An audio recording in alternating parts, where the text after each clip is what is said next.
Hello, everybody, and welcome to the 5 Tips and Tricks for Careers in Athletics. I am your host, Dr. Maury Mothwitz, with my all-time best, most wonderful, most stupendous, most amazing co-host, Jen Albanese. Hey, Jen. Hey, Maury. Hello, everyone. Welcome to the podcast. How are we doing today?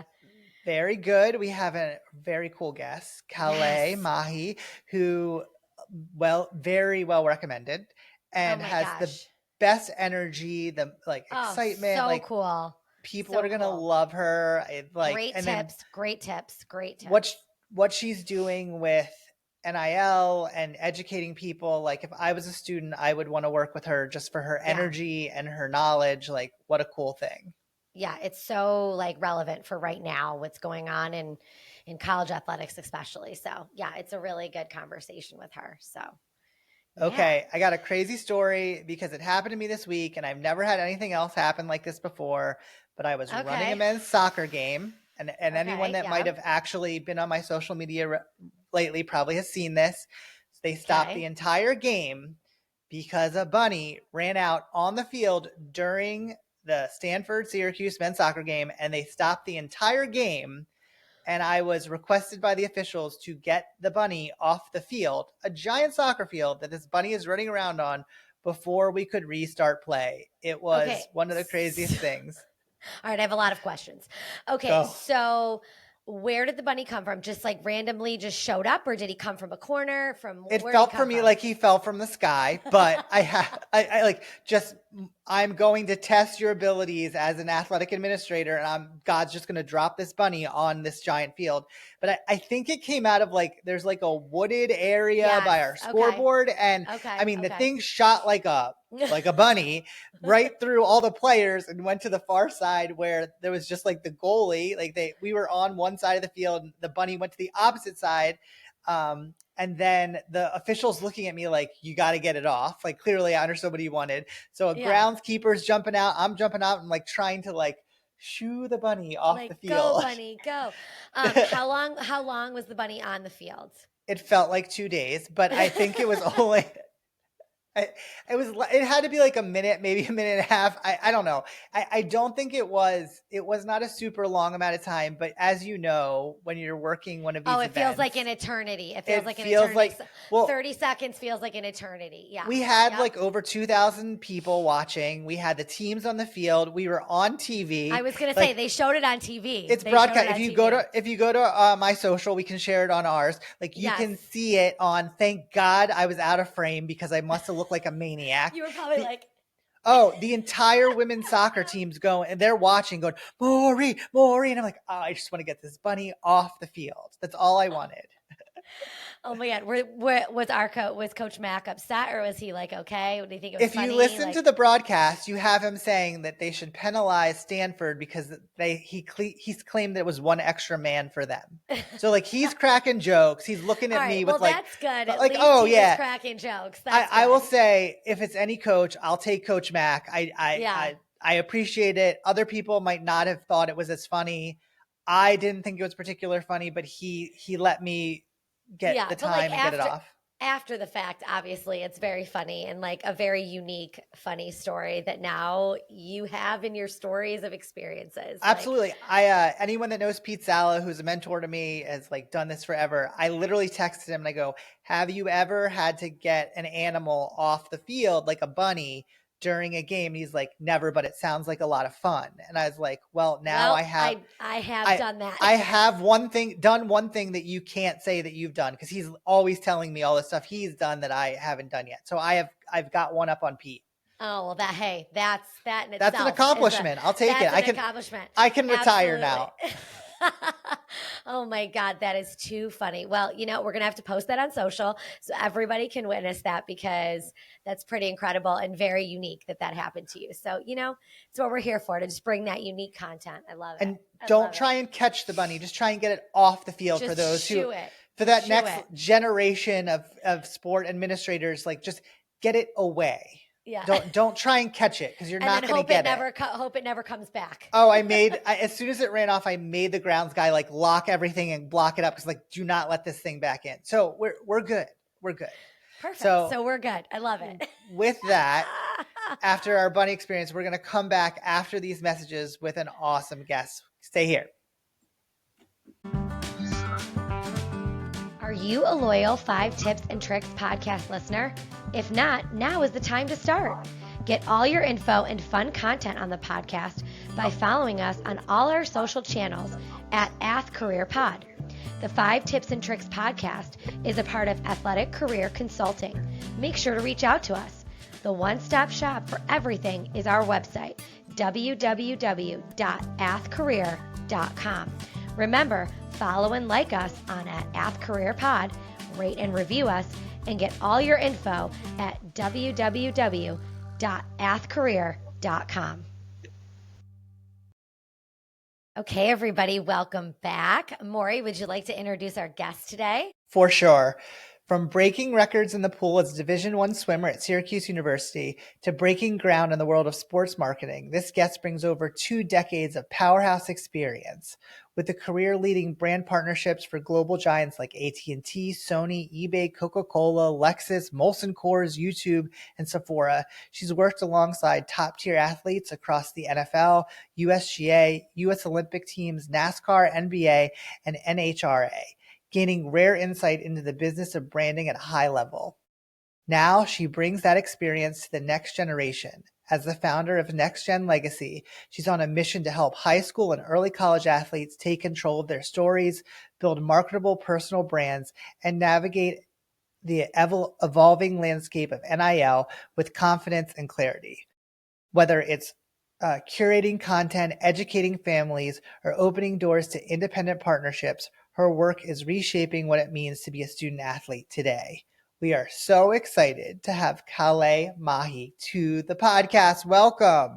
Hi, guys. Thank you so much. Maury, can I please hire you as my publicist? Oh, So good. He's such a good hype man. He's so good at that. The top hype man for beginning a podcast. That's my So next good. career. Man, I forgot that, oh gosh, yeah, I had quite the career at Syracuse as a swimmer. And when you talk about it, I feel a little old. Oh, no. No, it's just very impressive, that bio. Very impressive. Oh, thank you, Jen. Appreciate it.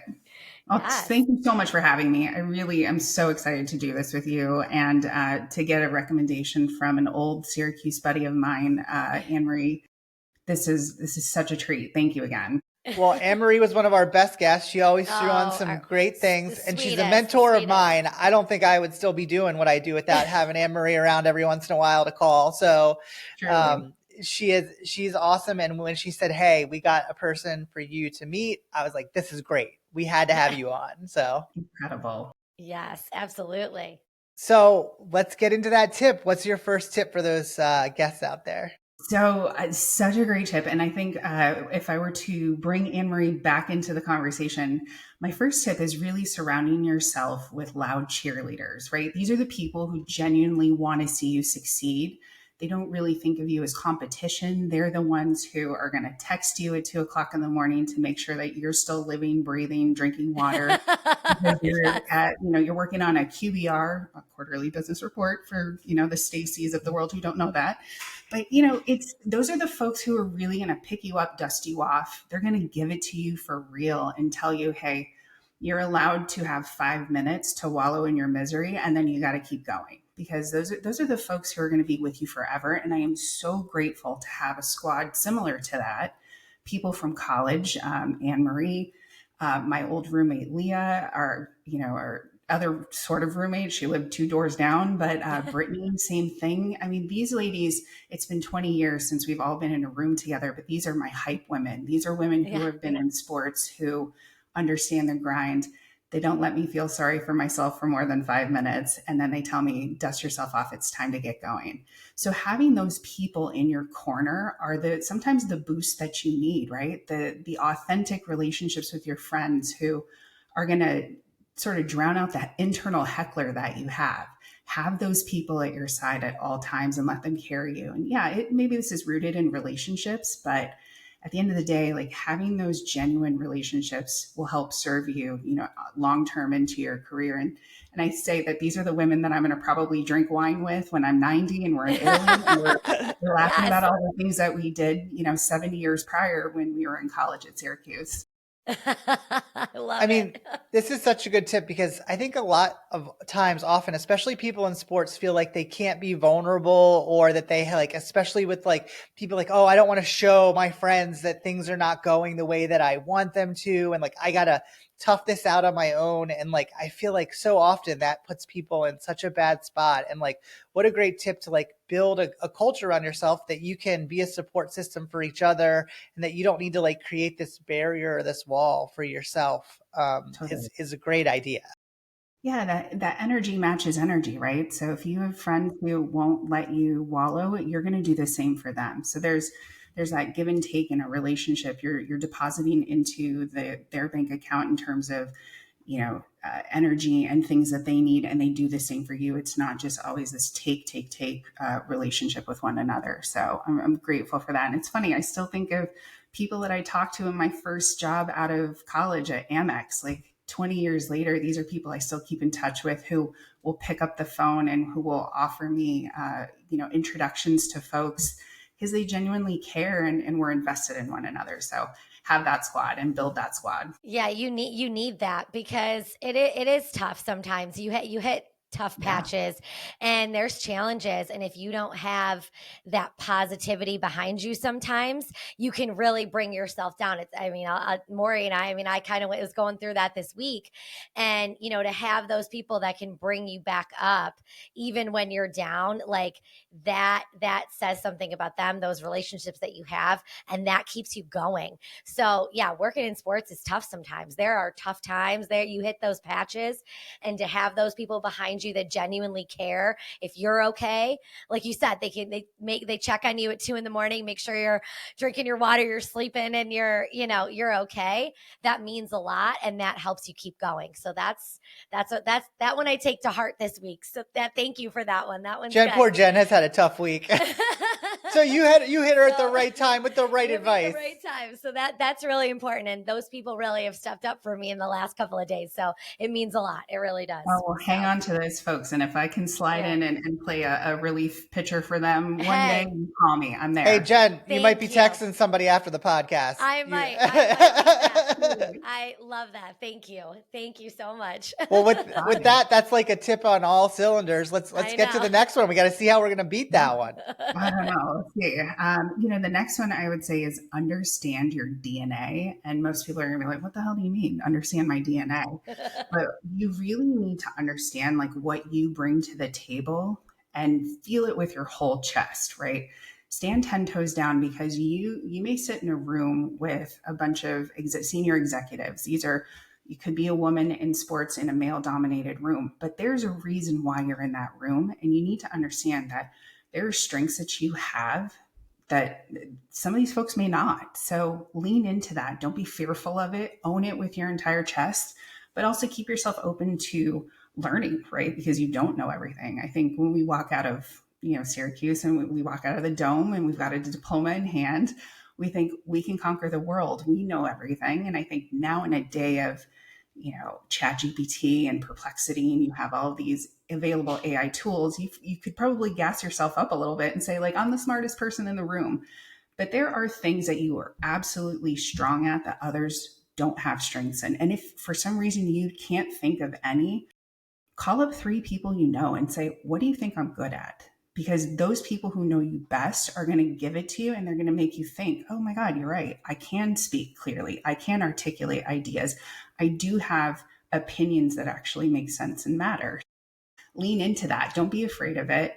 Have a voice. Maybe know when it's appropriate to speak up into a room, but at the end of the day, just 10 toes down, feel it with your chest, and know what your DNA is in the organization.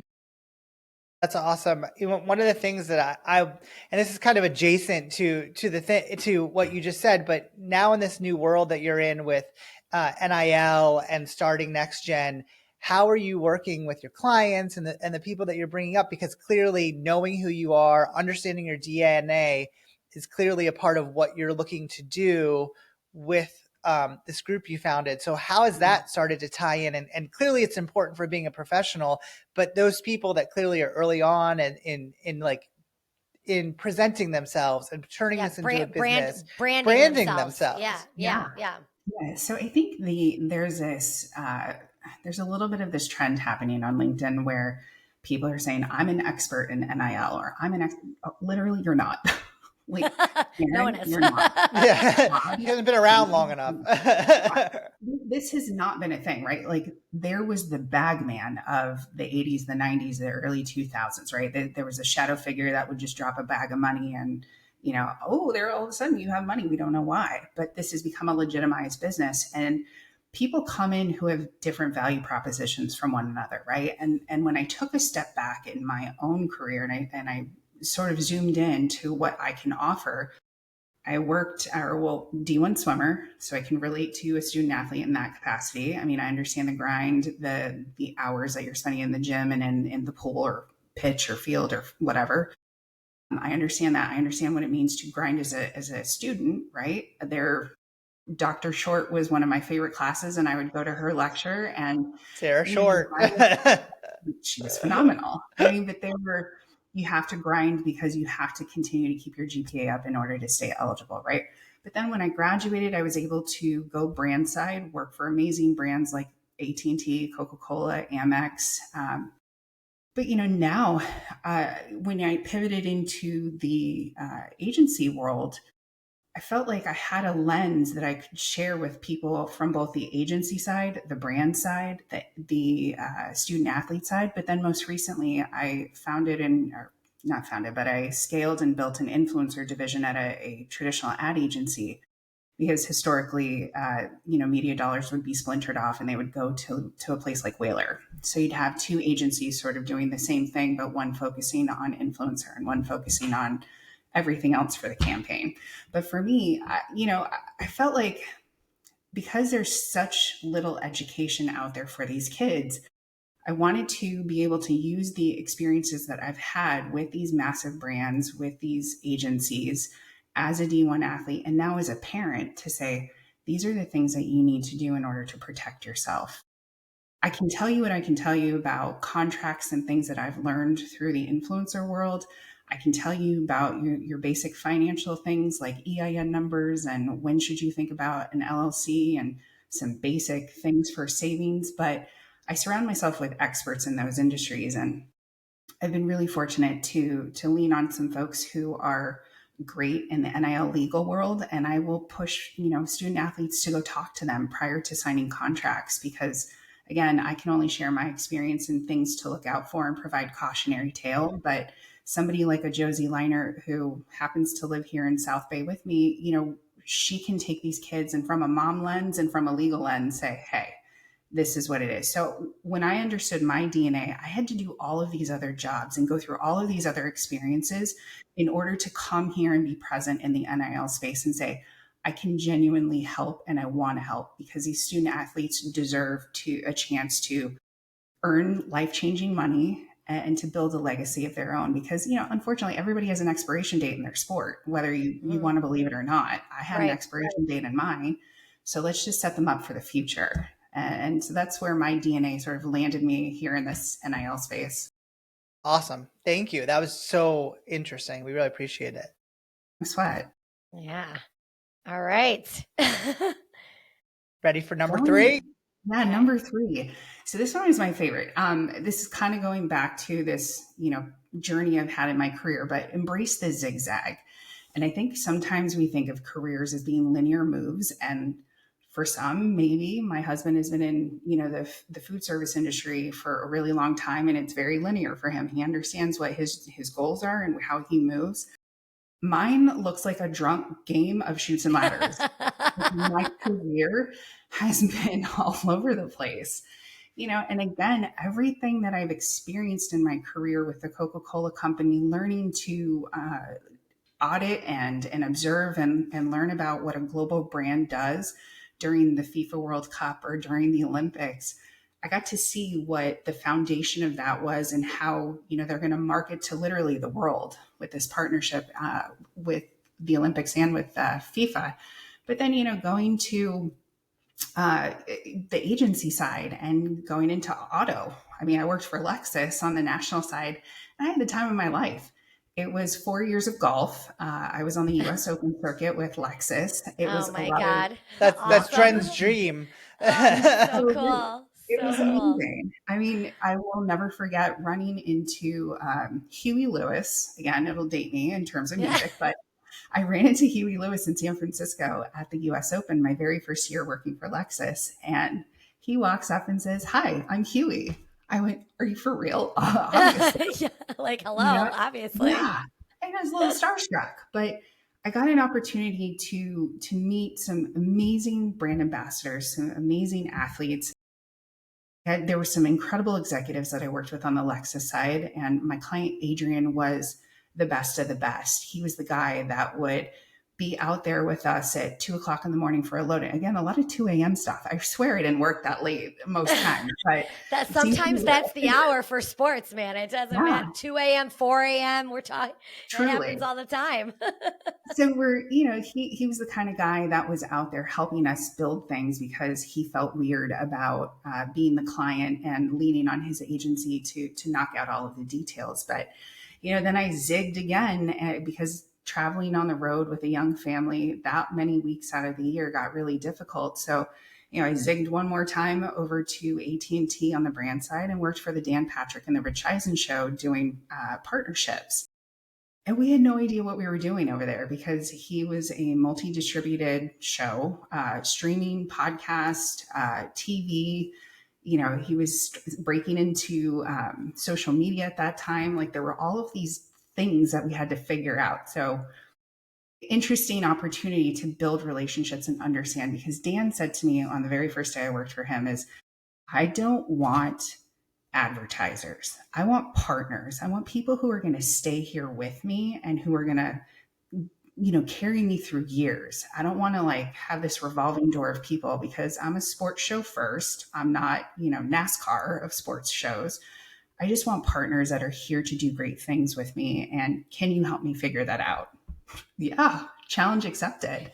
Yeah, And we exactly. were working on Super Bowls, and we were working on AT&T Pro-Ams together, and we were figuring out these partnerships in real time and what that looked like. And I'm very proud to say that almost 8-9 years later, there is a partnership on the Dan Patrick Show with Traeger Grills that I was a part of kicking off, and they still to this day have firmly invested in Dan Patrick, and they still continue to do Meat Fridays, which was a fun segment that we incorporated, and it was great. I mean, and you get people to build equity into a brand like that. So, you can play drunk shoots and ladders with your career as well, and everything's going to be fine. But every opportunity, every job, every thing that you've learned is a brick in the foundation of ultimately what you're going to do next, and all of the great things that you're going to work on in the future. So it may seem like if you got passed over for a job, that's okay because you're making space for the next thing. Yeah.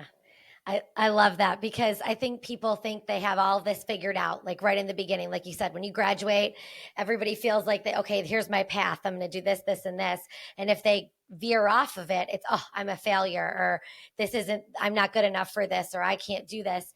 And it's good to hear people say it's okay to have different routes in your career because it's all going to lead you to where you're supposed to be. So Yeah, I think that's good, athletes. especially. Yeah, exactly. Right. It's a perfect example. Exactly. Yeah. I mean, athletes now, I think with this NIL world, right, we are trying to help athletes identify what they love first, right? When you're creating a brand, what are the things that you stand for? What are your brand pillars? You may not share the same brand pillars as Nike, and that's okay. But maybe you're somebody who believes in mental health, or you believe in travel, or you're a lifestyle creator, or whatever that is. You can zigzag from being a student athlete into this next career of whatever that is. If you want to be the next Samantha Brown who travels the world, or, Phil Rosenthal from Somebody Feed Phil, go do those things. But Yeah. don't have to just stay. And for the NFL players and the NBA players who graduate and do other things, they go on the speaking circuit, they get invested in real estate companies. That's amazing. Look at Shaq, the busiest man. Yeah. Yes, Oh my gosh. exactly. Yeah, he's into everything. Literally everything. And he's such a role model for like the hustle and the grind and reinventing yourself. I mean, the man who bought into Ring and helped them get acquired by Amazon is the same man who is DJing in, Yeah, Coachella. Right. It's crazy. exactly. Talk about a Exactly. zigzag. Right? That's a perfect example. And I love that. I love that. Love What a that one. great tip. You're killing it. I Okay. know. These are Number so 4, good. Jen. We're number Yes, we're 4. on number 4. Yes. Keep us on Number track. 4. So one thing that I am terrible at is patience, right? And I think a lot of people feel that way, but I think one of the tips that we should all really sort of lean into is being patient with yourself. And I think we have this idea, again, nonlinear career. We're just going to kind of figure it out as we go along. But you got to be patient with yourself because you're building endurance. You got to build endurance in your career, whether that's in sports or you're in finance. This isn't a sprint. As much as I was a sprinter in college and I had to relearn endurance, this has been a challenge for me because you want to do everything all at once. You want to, you want to be better. You want to get that next director of marketing job, or you want to be the next VP of whatever company, or if you're an athlete, you want to land the next brand deal, but be patient with yourself. Be willing to put the work in, put your blinders on, don't worry about comparing your journey to somebody else's. Just hone in on the things that you can control. Go do that and go do it great and be the best at it. But give yourself a little grace. Realize that you're not going to be president of the United States, tomorrow because you took an econ class, or you took a politics class. I mean, you're going to have to work your way up to it. And that's one thing that even at this age and at this stage of my life, I've had to remind myself to be patient with the journey. NIL is changing on an hourly basis. Yeah. What happens today is not the same thing that'll happen tomorrow. So, be patient, give yourself grace, surround yourself again with your friends, your hype squad, tell them how you're feeling, talk about it and map it out. I mean, there's, again, zigzag. I'm trying to tie all these things back together. It's great. It's perfect. Make sure that you give yourself grace, because the person that you want to tell yourself, 20 years ago, I know we'll get into tip 5 or what are the things that I've learned, but I think if I were to take a step back and take a deep breath and say, what should I have done differently? I shouldn't have rushed things, because every experience I've had has led me here. So I feel like working with students, like being in a college setting and working a lot, we're really fortunate that we have a lot of young people that we get to mentor and bring in as part of our roles in what we do. And this is one of those ones I feel like it's such a hard lesson to follow, because everyone's ready to just be at the top, and they think that that if they're not going 100 miles an hour and getting to the top of the pyramid right then, that there's something wrong with them. And the reality is, and I mean, I think all 3 of us would say it, like, you don't know what you don't know, and you can't get there until you get through it. Right. And the farther out you get, like the older I've gotten, the longer I've been doing this, the more I'm like, you know what? I have so much more to offer now than I did, 15 years ago or 20 years ago. And I thought that, oh, okay, I'm going to get up there, and it's making me a better person to work in the field, making me better at what I do, and appreciating all those people before me that I've learned these things from and got mentored through, and that there's nothing wrong with starting where you belong and building up to where you're going. And what a good tip to just say, don't rush it. It's not worth it. It's not helping you, and it's not going to make your life better, and it's not going to make your career any better. I mean, I think the education piece of what you offer to your students and reminding them that they don't need to rush through everything, right? It's the best piece of advice, because when you rush, you miss things, you miss details, you make mistakes. Mm-hmm. And then people get sensitive when they make a mistake, and then they're called on it, and they're like, well, what the hell? And you're like, no, but actually this is me telling you made a mistake, and here's how to fix it so that you learn for the future. So it's just a learning opportunity. Yeah, you're not being open to learn because you think that you need to know everything, that no way that you could know. Like, there's no way that you would be able to understand that yet, at an early level. So it means that you're accepting that you're ready to learn and get better. So what an awesome tip. I think the patience, the one last thing I'll say about patience, especially as it relates to NIL and student athletes who are building their brands, is that They think that, yes, I play football, or yes, I play soccer or basketball, and I should have 50,000 followers right now. Well, what work are you doing, number one, to try and build that community and that following? Are you putting the work in the way that you do at free throws? If you suck at free throws, you're going to put in the extra practice. Right, So right. be patient with yourself, because you're not going to get the free throws all the time. But with NIL, it's the same thing. It takes time to build a community. And so people will say, like, well, how is it that, Livy Dunn has these millions of followers as a gymnast? Well, she put the work in, and she was patient, and she tested what worked and what didn't work. So, that's all part of the learning process. You test and adjust what you can, what works for you. Yeah, she also didn't get all those followers overnight. Like, it wasn't like snap of the fingers. So no, patience is key for everyone in every walk of life, I feel like. And never too old for that. Yeah.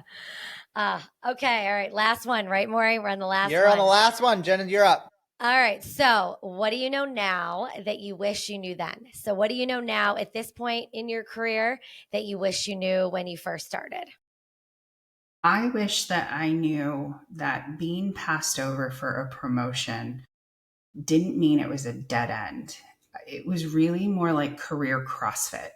In the sense of, like, CrossFit will beat the hell out of you, and it'll make you stronger. And you are going to do repetitive motions and repetitive exercise to get you stronger in an area. But those roadblocks that were put up in front of me, eventually I was strong enough to knock them down and break through that next wall. But it's really about, don't think of this as a rejection. Every no leads you to another and alternate path. Just lean into that. The more flexibility you have, the better. I worked in experiential, and you had to be prepared for literally anything. And I think with our jobs in experiential, as you both know, anything can happen. I had a Lexus vehicle fell through the floor of one of our tents right before we opened. My God, are you serious? It was at the Women's US Open in Sacramento. That's a nightmare. That was a nightmare. What did you do?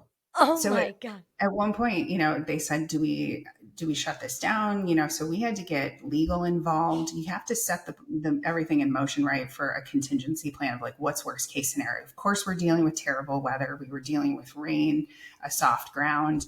Did we expect the car was going to, fall through the floor? No. But 24 hours prior to us opening the activation, we had to get a crane in. We had to try and lift everything up. Goodness. We had to re-secure the floor and make the decision of, okay, we're going to open to the public, but we're going to monitor from a structural engineer perspective, that make sure that nobody is in danger while being in this space. But, having that nimbleness and that, being Gumby to sort of take whatever is thrown at you and then adjust, and figure out that it's happening for a reason. That's crazy. Well, that flexibility is another one that some people don't have. And to work in sports, I feel like that's one of the key attributes. If you can be flexible and be able to, like, deal with anything that's thrown at you, is important. And that includes not getting a position or not being that you're willing to say, okay, this wasn't the opportunity for me, and you're zigging and zagging. There's something that's coming down that pike, and that makes it important. So awesome. Exactly. Well, Kalei, thank you so much for your time today. We so much appreciate hearing your advice. Before we leave, any, how do people connect with NextGen? What are some of your social feeds or things that we can connect the audience with? We'd love to connect everybody. Thanks, you guys. This is such a treat. And I feel like I could talk to you both for hours. I know. We could keep going. I know. This is great. But as far as how people can reach me, they can obviously reach me through nextgenlegacynil.com, or they can find me on Instagram at nextgenlegacy_NIL. Happy to, have conversations with people who are curious about this space, or if a student athlete is interested in understanding what their earning potential is. The answer is yes. Your earning potential exists. Doesn't matter if you are at the JUCO level, you're at the high school level, you're on up to a D1 in a Power 5 conference. Everybody has an opportunity to capitalize in this space, and I'm here to help out any way that I can. Thank you so much, both for your time and getting involved with this area that's ever growing. So we really enjoyed having you. Yes, this is so great. Thank you so much again. And thanks everybody for listening. Make sure you are following and liking us on all our socials at Ath Career Pod. And new episodes drop every Tuesday. You can listen on all your podcast platforms. Make sure you rate, review, like us, because that helps grow the show. So this was great. And thanks everybody for listening. And thank you so much. See you next time. All right. Bye, everybody. Good night, guys. If you like the 5 Tips and Tricks podcast, make sure to subscribe on your favorite podcast platform. You can rate and review us, including questions that may be answered on future episodes. The 5 Tips and Tricks podcast for careers in athletics is part of Athletic Career Consulting. Check us out at www.athcareer.com. Don't forget to follow and like us on your top social media platforms.